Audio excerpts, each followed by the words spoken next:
on to the names Sure. now. Yeah. So the first name on the list is the name of the main character.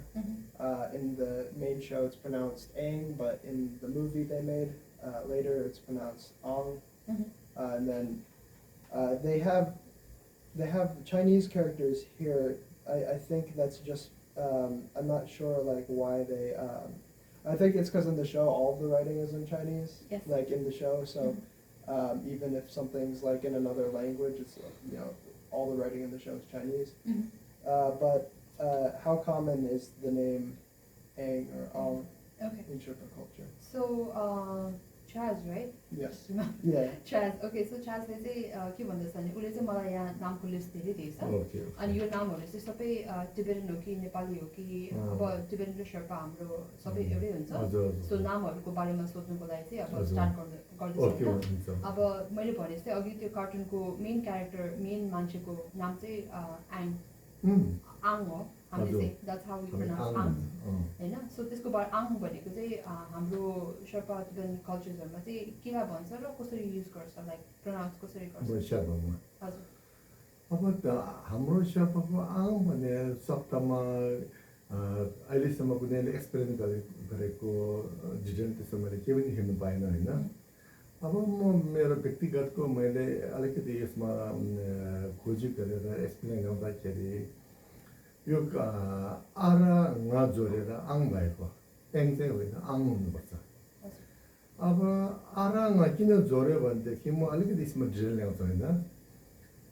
जति पनि तपाईँ हामीले भाषा बोल्छ आबाट सुरु हुन्छ तपाईँ हामीले होइन आबाट यो चाहिँ हामीले कुनैले भनेको होइन यो चाहिँ के अरे नेचुरल कुरा हो अब म अलिकति तपाईँले यसमा एक्जाम्पल ल्याउँदाखेरि जब तपाईँ हामीले मान्छे नयाँ बच्चा जन्मिन्छ नयाँ बच्चा जन्मिँदाखेरि बच्चाले सुरुमा बोल्ने के हो भने अब बोल्छ बच्चाले अब बच्चा सुरुमा जन्मेको बित्तिकै बच्चा रुन्छ कसै के तरिकाले रुन्छ भनेदेखि अरू अल्फाबेट अरू केही पनि छैन आ भन्दै भनेर आ बोलेर रुन्छ अब उसले अब बोल्दै बोल्दै बोल्दै बोल्दै अब रुँदै रुँदै अब के अरे आउँदाखेरि अनि पछि उसले चाहिँ एज पुग्दै जाँदाखेरि अनि उसले चाहिँ अलि दिमाग छिट्दै जान्छ अनि त्यहाँदेखि शब्द उसले थप्दै जान्छ अनि त्यहाँदेखि मेरो अब आदेखि बिस्तारै बिस्तारै सुरुमा अनि म थप्छ अलि म थपेपछि आमा आमा बोल्न आउँछ त्यही नेचुरल हो त्यही हुन्छ अनि त्यहाँनिर म थपेर जान्छ अनि आमा आमा आउँछ त्यहाँबाट उसले सिक्दै जाँदाखेरि पा थप्छ अनि अपा अपा अपा अनि त्यहाँदेखि चा थप्छ अनि आचा आचा अनि त्यहाँदेखि के अरे उसले चाहिँ स्या थप्छ अनि आशा आशा आशा अनि त्यस जस्तै अनि आगु अनि जस्तो अनि उसले चाहिँ शब्द थप्दै थप्दै गाएर उनीहरूले चाहिँ होड बनाउँछ अब जस्तै अब उसले दुःख पायो भने आँखा भनेर खा थप्छ अनि साथी बोलायो भने र थपेर अरू भन्छ आँखा आरा भन्छ दुख्यो भने होइन जस्तै अनि खुसी भयो भने अल्लाह ओलो भन्छ होइन जस्तै त्यस्तै किसिमले सुरु हुँदाखेरि अनि के अरे अझै बच्चा हाम्रो मान्छेको नेचुरल भाषा हो र त्यो चाहिँ कसले पनि सिक्नु पर्दैन अटोमेटिक बच्चाले बोलेर आउँछ अनि ङ चाहिँ कसले थपेको भन्दाखेरि अब त प्यारेन्टले थप्छ अहिले बच्चाले सिकेको होइन कि अझ ङ भने ङ चाहिँ प्यारेन्टले थप्छ किन थप्छ भनेदेखि ङ चाहिँ सानो शब्द रहेछ कि आँगा भन्दाखेरि पहिले चाहिँ आङ भएन कि आँगा रहेछ आँगा भनेको बच्चा भनेको एउटा मायाको शब्द जस्तो अनि ङ थपेर आँगा भन्ने रहेछ अनि त्यो चाहिँ हामीले आँगा आँगा आँगा भन्दै भन्दै बोलेपछि त्यो चाहिँ धुई जोडेर अनि अलिक ठुलो भएपछि अनि आङ बनाउँदो रहेछ कि अनि त्यहाँदेखि आङ काजी आङ दोर्जी आङ निमा भन्ने जस्तो अनि त्यो चाहिँ सानोमा बोलेको शब्द चाहिँ त्यो चाहिँ निरन्तर ठुलो भए पनि त्यही रन गरेको रहेछ मेरो विषयमा अनि हुनु चाहिँ अब आङ चाहिँ आँगाबाट आएको आँगा भनेको सानो बच्चाले मायाले बोल्ने एउटा शब्द रहेछ हजुर हुन्छ यति चाहिँ भन्नुहुन्छ ल Okay, so I think there's a lot of different things he just said, Mhm. but I'm going to try. Okay.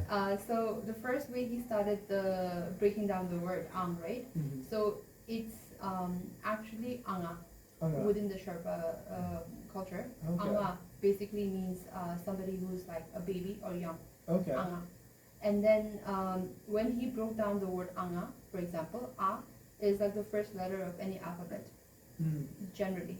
Okay. That's the thing. And his take on like this word itself is that that's the first word that an infant usually like says.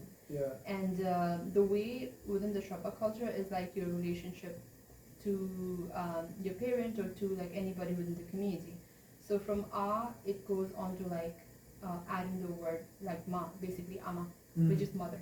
Mhm. And then it goes to like the second word that an infant would learn is pa, which goes on to being like pala or papa, Mhm. you know. So it's kind of like also the language takes another step and goes towards like your relationship that is within your family structure, basically. Okay. And then it goes on to be like ashang, which is uncle, and then like ani, or like, you know, it just goes on, builds up on that. Okay. So that's his like that's the way he's looked at it.